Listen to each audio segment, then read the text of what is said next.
그의 아버지가 야곱에게 축복한 그 축복으로 말미암아 에서가 야곱을 미워하여 심중에 이르기를 아버지를 곡할 때가 가까웠은즉 내가 내 아우 야곱을 죽이리라. 맏아들 에서의 이 말이 리브가에게 들리매 이에 사람을 보내어 작은 아들 야곱을 불러 내 형 에서가 너를 죽여 그 한을 풀려하니 내 아들아, 내 말을 따라 일어나 하란으로 가서 내 오라버니 라반에게로 피신하여 내 형의 노가 풀리기까지 몇 날 동안 그와 함께 거주하라. 내 형의 분노가 풀려 내가 자기에게 행한 것을 잊어버리거든 내가 곧 사람을 보내어 너를 거기서 불러오리라. 어찌 하루에 너희 둘을 이루랴. 리브가가 이삭에게 이르되 내가 햇사람의 딸들로 말미암아 내 삶이 싫어졌거늘 야곱이 만일 이 땅의 딸들 곧 그들과 같은 햇사람의 딸들 중에서 아내를 맞이하면 내 삶이 내게 무슨 재미가 있으리까. 이삭이 야곱을 불러 그에게 축복하고 또 당부하여 이르되 나는 가나안 사람의 딸들 중에서 아내를 맞이하지 말고 일어나 밧단 아람으로 가서 내 외조부 부두엘의 집에 이르러 거기서 내 외삼촌 라반의 딸 중에서 아내를 맞이하라. 전능하신 하나님이 내게 복을 주시어 네가 생육하고 번성하게 하여 네가 여러 족속을 이루게 하시고 아브라함에게 허락하신 복을 내게 주시되 너와 함께 내 자손에게도 주사 하나님이 아브라함에게 주신 땅 곧 네가 거류하는 땅을 네가 차지하게 하시기를 원하노라. 이에 이삭이 야곱을 보내매 그가 밧단 아람으로 가서 라반에게 이르렀으니 라반은 아람 사람 부두엘의 아들이요 야곱과 에서의 어머니 리브가의 오라비더라.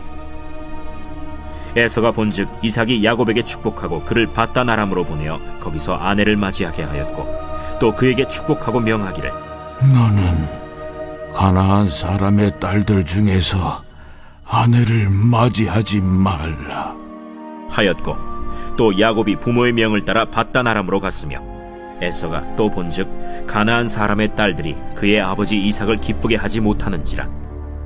이에 에서가 이스마엘에게 가서 그 본처들 외에 아브라함의 아들 이스마엘의 딸이요 느바요의 누인 마할랏을 아내로 맞이하였더라. 아멘. 하나님 말씀입니다. 오늘은 창세기 27장 41절에서 28장 9절까지의 말씀인데요.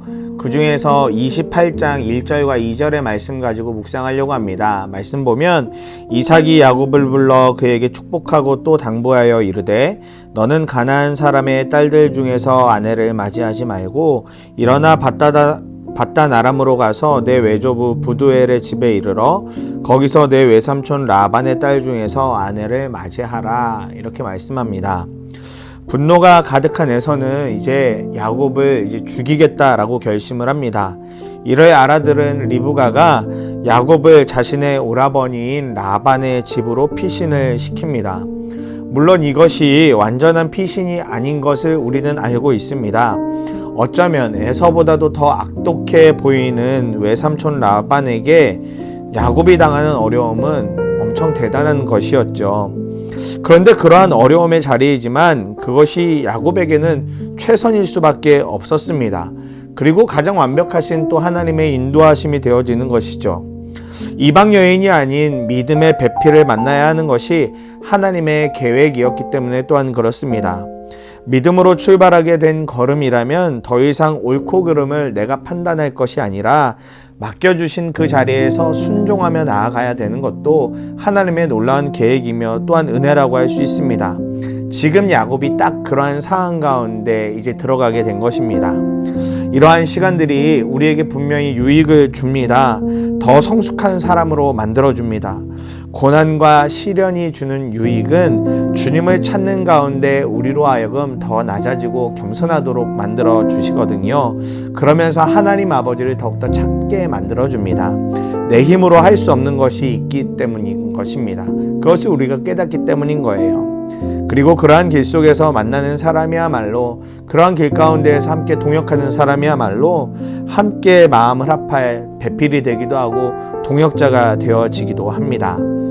그러니 오늘 말씀 가지고 이렇게 적용하고 실천해 보면 좋겠습니다. 우리가 믿음으로 순종해야 할 자리가 있을 것입니다. 가정은 물론이고 직장이나 학교, 때로는 불편해도 우리가 믿음으로 순종하며 엉덩이를 붙이고 있어야 될 그런 자리가 있어요. 그 자리에 있음을 불평하고 원망만 할 것이 아니라 그 끝에 주어질 하나님의 은혜를 바라보며 그 순간에도 함께하는 주님을 바라보며 그 순간도 이겨낼 수 있는 우리가 되기를 소망합니다. 결코 혼자가 아니라 주님은 물론이요 함께하는 일들 하나님께서 반드시 붙여주실 줄 믿습니다. 기도하겠습니다.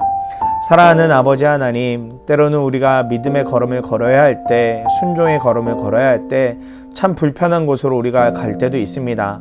그러나 그러한 곳에 갔다고 해서 좌절하고 낙심할 것 아니라 그 자리 역시도 주님이 보내신 자리임을 믿고 그곳에서 그저 우리에게 맡겨진 일에 대하여, 맡겨진 삶에 대하여 순종으로 또 마음 다하여 그 자리를 잘 채워나갈 수 있도록 은혜 부어주시옵소서. 그런 곳에 있을 때 결코 우리가 혼자가 아닙니다. 주님도 함께 계시고 주님이 반드시 함께 할 사람도 보내주심을 믿습니다. 두려워하지 않고 그 걸음을 걷게 하여 주시옵소서. 감사드리며 사랑이 많으신 예수님 이름으로 기도드립니다. 아멘.